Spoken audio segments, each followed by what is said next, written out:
continue for the rest of the weekend? No, the problem is fixed 100%, and now we are just focused on FP2.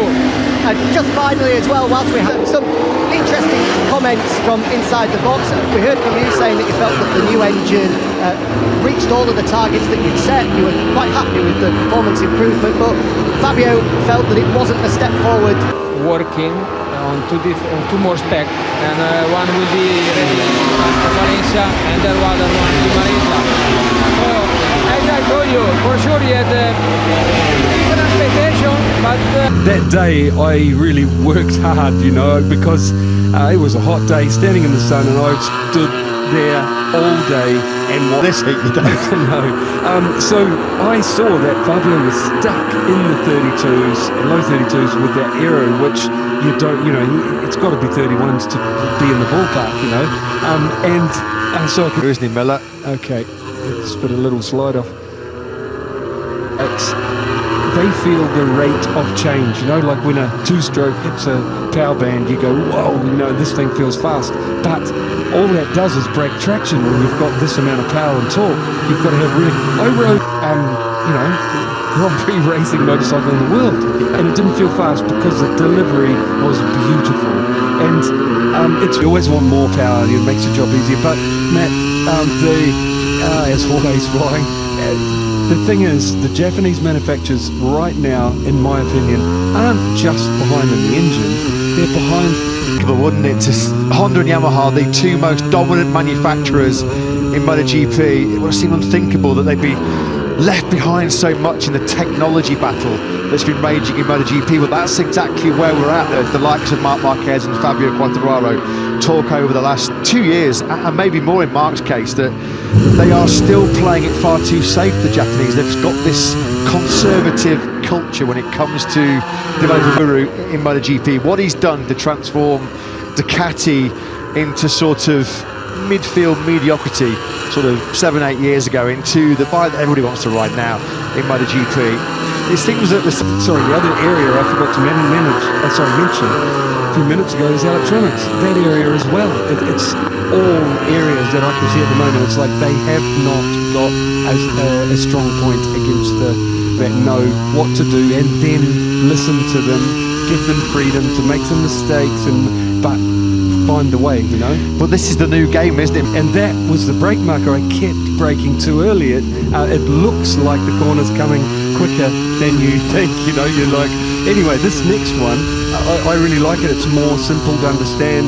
Years 2011, 2012 and 2013, just criminal to think, a travesty that a circuit of this standing, what a circuit it is. Just hope we're coming here for many more years to come. Now then, ahead of his home Grand Prix in Japan with Lucio Cecchinello, I'm delighted to say joining Jack in pit lane right now is Lucio, I'm sure, to talk all about Taka's new deal. Yeah, absolutely. I wanted to grab Lucio just to get him up, and after so many consideration, we came up with the conclusion that Taka was a perfect fit, because you know the bikes, he has the pace, he's very fast, and as well on the racetracks, and testing, we are doing all what we can to be ready for next year. Marc spoke about a new project leader for Honda that's maybe come across on the Formula One side, or certainly as well, that you can see on that shot there how close the disc is to the front rim, and the disc gets, you know, 600-700 degrees normally, and for that heat. And Matt, while we're on heat, there's I'll let you fire back with a few things that are happening in the session, but heat here, I've had a couple of conversations with engineers, fascinating. I've got to share some of the problems with these are the Andorra Massive, aren't they? Aleix Espargaro and Jorge Martin. Martin's like the brother that Aleix Espargaro never had. They spent on the first corner. Yep. Matt, I'm not at all surprised Bez is going so well. He has adapted to MotoGP so quickly, and he continues to.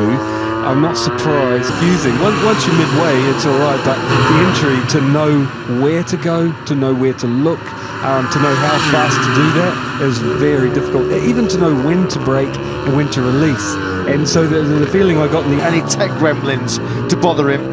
So Fabio already this afternoon, nearly a second quicker than anything he managed this morning in that short 10-lap stint. And badly delays in proceedings earlier on today have meant this session is now taking place in some beautiful light. I know the photographers in the media centre are going to be absolutely loving this as the extra colour. the sun starts to set off in the background. Exactly over the moon. Well, I'll run through from the start, Matt. It started off with his teammate Mir, radically different. It looked longer, lower, and visibly from the by naked eye. And he got on that. Then he got on the bike that Bradl had. Mark and Mir getting on the new chassis and trying that machine with the new engine, and then Mark did all that, got back on his race weekend bike and went faster. But yourself, it's going to take a lot longer, so we're looking at the end of the decade before it's back. So the quick way is to buy the people with the knowledge and get straight on it. I think we've talked about this, haven't we? I mean, you have to look at the influence. Strong, that humans communication and that helps you go forward. Especially when you're behind. Some soft rubber thrown at it as the boys try and get a place directly in the Q2. Martin leads the way with a 1:45.672. Now that's now the best time of the day so far here in India. So making a pretty good headway to Aleix Espargaro. Do you know what? I think I'm running out of fingers on one hand to work out how many times he's run off in that first corner. He's got the guard on I was talking about. Aprilia did it first that I saw. See the guard on the front discs.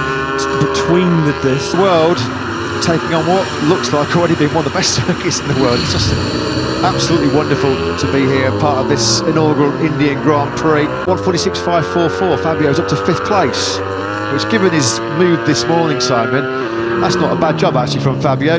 Got his head down, got stuck into the challenge again, and doing a pretty good job this afternoon. Yeah, especially being down on lap. 10 seconds earlier and fired in a 1:45.765, which put him up into second in the standings. Of course, it's your top 10 that go directly through to Q2 tomorrow morning ahead of the 12-lap Tissot sprint. 70-minute session this morning, but Martin, the only one that went for the soft. I think he missed some better laps than his 1:46.610. Yellow flags and a couple of exceeding track limits cost the Spaniard this morning. But they've also got Pedro Acosta, who anyone in their right mind, any manufacturer in their right mind is not going to let go. Yeah. And so they've got this talent that they've helped build come through there, helped build in his career, and you're going to put him in MotoGP. So it's been pretty obvious that KTM have been, I would describe it as arm wrestling a little bit with Dawn while as someone goes through the gravel there in the background. I think it was Michele Pirro. Yeah, it was the replacement rider for Onea Bastianini. It is really deep, isn't it? It works very well. And try to learn how to. And Paul, can you help us out with these fill-in rides? And which in MotoGP, when you've got 4 machines out there, you're going to have a lot more than the apparently 6 wildcards. Only way I'd do that. No way. Like, I mean, first of all, that's really insulting to Jack. And I think it'll be insulting to Jack to do that. I agree. I'm just speaking my mind. I'm not totally agree. Absolutely, 100% agree. Again, it's paper talk, isn't it? It's the gossip columns that are big, And they're really interesting things like the teams put brand new radiators on the bike, which. Okay, I'm thinking they don't run old radiators, all their products new, but they're saying the engineer, there's holes in there that let the air out. They're allowed regulation-wise to make those holes bigger when they want, because these hot races, they need to get that, extract the hot air out, which dumping it out. Tech boffins, the smartest engineers in the world that are working out so many different scenarios, so many different parameters, Simon. It blows your mind. Well, it did. And the next couple of subjects is, we've spoken about that before, I found out. So this temperature, imagine coming off the engine, and then the fuel tank is an aluminium. They cool it. We'll come back. Look, Jack needs us urgently down to the gravel, and sometimes we lose two laps for one crash or just one rider went deep in the gravel. So yeah, I mean we are not the fastest for sure at the moment, but we are not. With a 1:45.962, so could be booking his place in Q2 for the second race in succession. As Aleix Espargaro, we just followed the Silverstone and Catalonia Grand Prix winner through that first set to this Ducati. Fernandez, we just touched upon him, didn't we? Now up to 6 with a 1:45.712. He said after the summer break ceremony he's kind of reset, changed his approach a little bit, not making too many changes. Matt, and I've got to say it's a lot later arriving than I expected from Raul. From what all the brilliance we saw, the hype. It's not been even taking the temperature from all the sides of that aluminium tank that is getting roasted by the engine, and exhaust and everything around it. Fuel boils at around 65 degrees Celsius. That's because he's up against some good riders and he's super strong in that area. But if you compare the Ducati riders to the opposition, that is an advantage they have. They've figured out how to get that thing stopped and stay, in a stable way to run them. Well, it's nearly 5:20 local time here in New Delhi. We're getting these sort of sun-setting shots of Jorge Martin then building up speed now on this Prima Prama Ducati. 6 minutes of the second one to get that run out. Imagine the smaller bikes touch both apexes, but the big bikes, the exit's so important. You've got to sacrifice the entry a little bit. Picking a reference, picking a toe, was Marc Marquez. Stable start finish line, they're making sure they get the time, and it must be very late. Where it's like super close or even at your brake marker. It's almost like they're doing the hot lap and then sacrificing the next one, aren't they? It's almost like, okay, well, I'll take the 1:44.833. That cuts Martin's gap down to just under 500ths. This man, Brad Binder, on the cusp now then. He's in 12th place. He's being shadowed by the Martinator. See that the riders won't be able to enjoy it as much. When you've got more grip, you have a better feeling. The bike does everything better.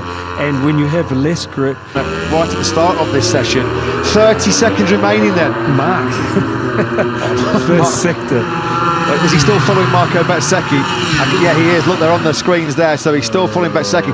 Yellow flags up. To let go, doesn't he? He's just like little that terrier.